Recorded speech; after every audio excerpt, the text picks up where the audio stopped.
Et quand la tristesse arrive, je sais tu es là, toujours près de moi.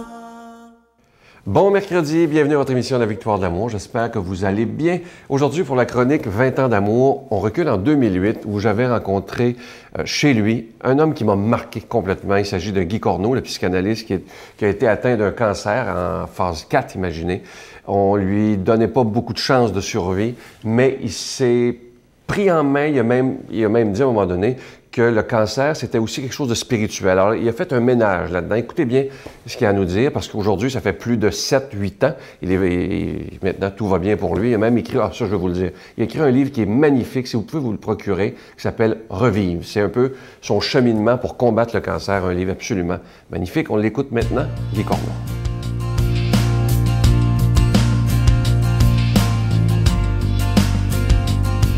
Je suis allé plus loin.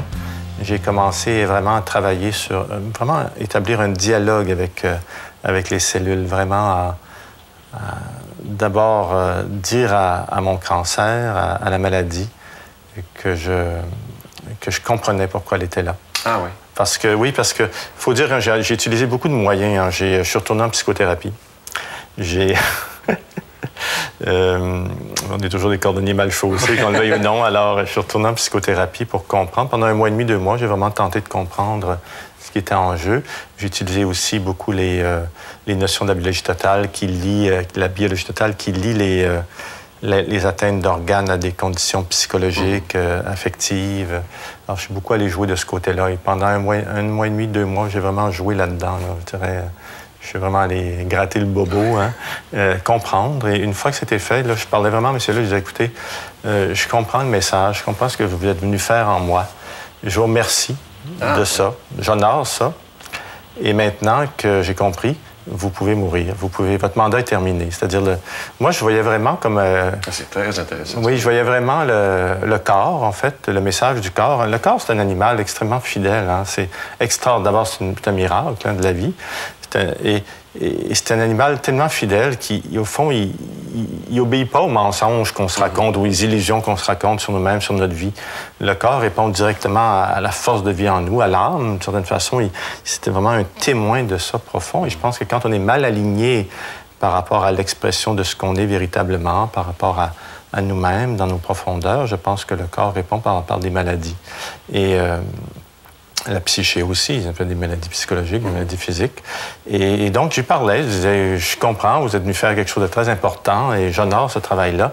Maintenant, moi, je veux vivre et votre mandat est terminé. Et là, j'encourageais, je visualisais vraiment la production de nouvelles cellules souches qui, elle, encourageait la production des nouvelles cellules et jusqu'à avoir beaucoup de friction, beaucoup de chaleur, beaucoup de lumière dans chaque organe.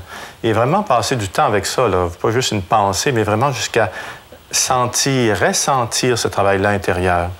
Et je vous dirais que c'est devenu... moi, en tout cas, c'était vraiment une occasion, une opportunité de réaliser qu'on pouvait vraiment se parler. Alors, au lieu de se révolter, ça a été un tremplin pour vous?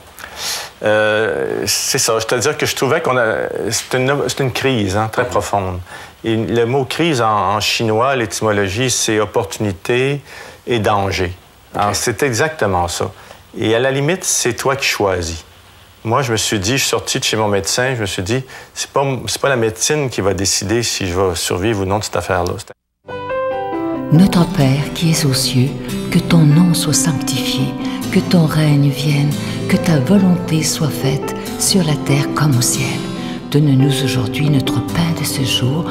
Pardonne-nous nos offenses comme nous pardonnons à ceux qui nous ont offensés. Ne nous laisse pas entrer en tentation, mais délivre-nous du mal, car c'est à toi qu'appartient le règne, la puissance et la gloire pour les siècles des siècles. Amen. Alors, ce mois du carême, la Victoire de l'amour vous propose de faire un don, mais sans rien attendre en retour. Il n'y aura pas de cadeau du mois, il n'y aura pas de livre, il n'y aura pas de CD, il n'y aura pas de bracelet, il n'y aura rien de tout ça. Parce qu'on vous propose de dire au Seigneur, j'ai le goût de donner, mais sans rien attendre en retour, parce que j'ai confiance en toi et j'ai le goût de que ta parole soit annoncée par la télévision, par tous les moyens modernes. Alors moi, je vous remercie de tout cœur de votre don spécial du carême. Je suis sûr que je peux compter sur vous, que la Victoire de l'amour peut compter sur vous. Alors merci de tout cœur, je vous donne l'adresse. La Victoire de l'amour, casier postal 120, succursale Boucherville à Boucherville, le G4B 5E6, je vous la redonne. La Victoire de l'amour, casier postal 120, succursale Boucherville à Boucherville, le J4B 5E6. Également par téléphone à notre bureau, par carte de crédit, pardon, du lundi au vendredi de 8h30 à 16h30 dans le 514-523-4433, 523-4433 ou sans frais, le 1-888-811-9291, 1-888-811-9291 et aussi sur notre site Internet, le www.lavictoiredelamour.org. Merci de tout cœur de votre grande générosité. Je vous rappelle que le plus beau cadeau que la Victoire d'amour peut vous donner, c'est d'être en ondes tous les jours à la télévision, 7 jours par semaine. On est aussi sur vos tablettes, sur les téléphones intelligents pour ceux qui ont l'application gratuite. On est aussi visible sur notre site Internet, les émissions sont là, sur YouTube.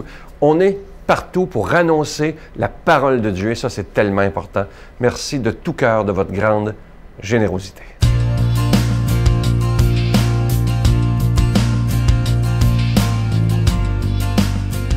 Mon Dieu, donnez-moi la sérénité d'accepter les choses que je ne peux changer, le courage de changer les choses que je peux et la sagesse d'en connaître la différence.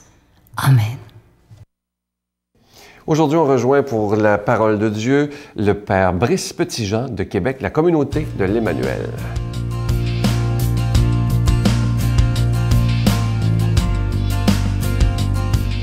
De l'Évangile selon saint Jean. Après avoir guéri le paralysé un jour de sabbat, Jésus déclara aux Juifs : « Mon Père, jusqu'à maintenant, est toujours à l'œuvre, et moi aussi je suis à l'œuvre. » C'est pourquoi de plus en plus les Juifs cherchaient à le faire mourir, car non seulement il violait le repos du sabbat, mais encore il disait que Dieu était son propre Père, et il se faisait ainsi l'égal de Dieu. Jésus reprit donc la parole, il leur déclarait : Amen, amen, je vous le dis, le Fils ne peut rien faire de lui-même, il fait seulement ce qu'il voit faire par le Père. Ce que fait celui-ci, le Fils le fait pareillement. Car le Père aime le Fils et lui montre tout ce qu'il fait. Il lui montrera des œuvres encore plus grandes, si bien que vous serez dans l'étonnement. Comme le Père, en effet, relève les morts et leur donne la vie, le Fils, lui aussi, donne la vie à qui il veut. Car le Père ne juge personne.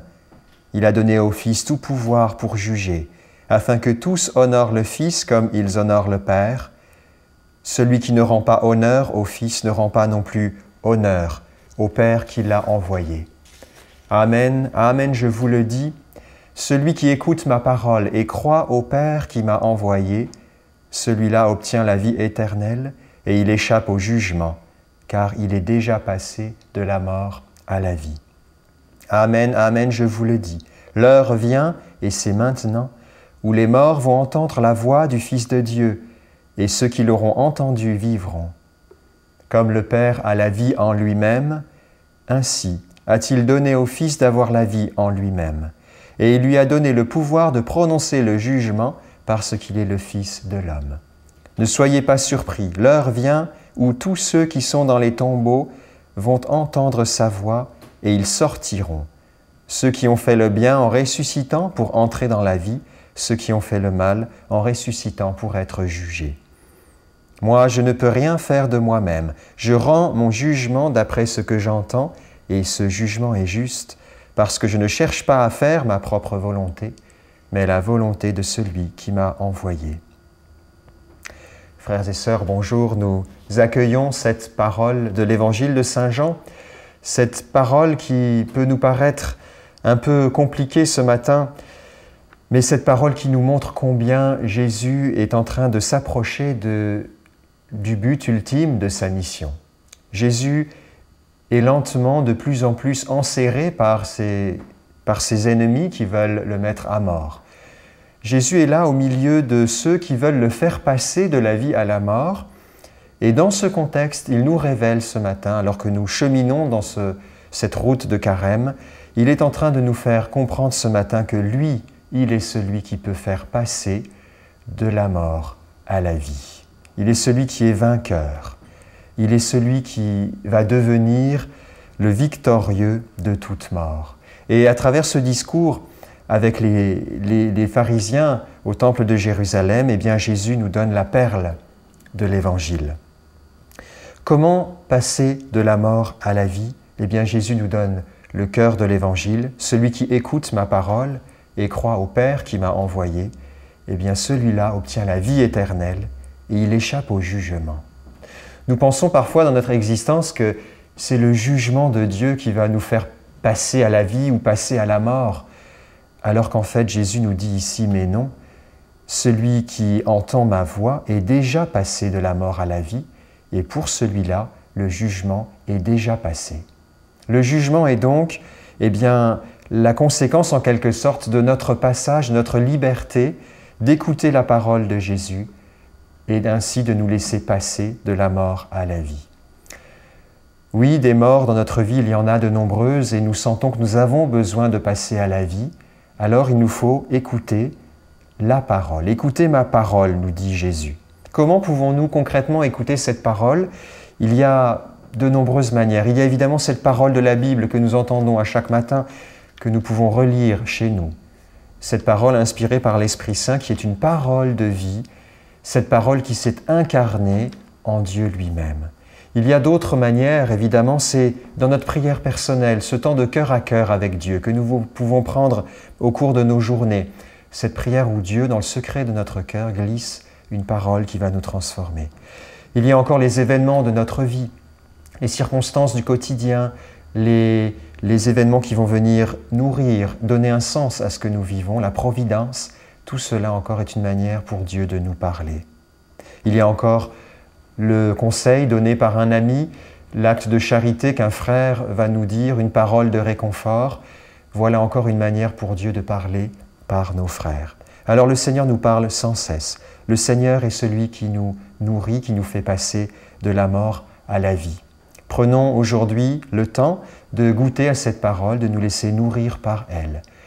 Et accueillons la bénédiction que le Seigneur veut nous offrir. Que Dieu Tout-Puissant vous bénisse, le Père, le Fils et le Saint-Esprit. Bonne semaine à vous.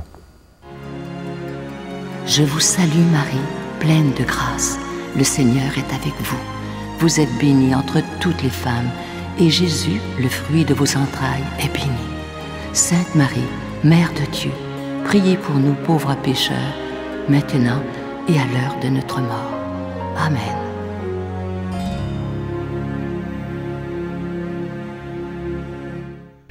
Venez célébrer avec nous le 20e anniversaire de la Victoire de l'amour en compagnie de Monseigneur Christian Lépine, archevêque de Montréal, l'abbé Robert Lemire, l'abbé Robert Jolicoeur, Dolly Dimitro, Jean-Marc Chaput, Sœur Angèle et Sylvain Charon. Et en chanson, Miguel Padilla, Alexandre Belair, William Coallier, Robert Lebel, Giorgia Fomenti, David Thibault. Et un mini-spectacle de l'unique Michel Louvain, le samedi 16 mai 2015 à 13h à l'Arena Maurice Richard de Montréal, Métro Vio. Coût du billet 25 $, taxes incluses. Réservez rapidement au 514-523-4433 ou sans frais au 1-888-811-9291. Un grand rassemblement d'amour et de foi inoubliable.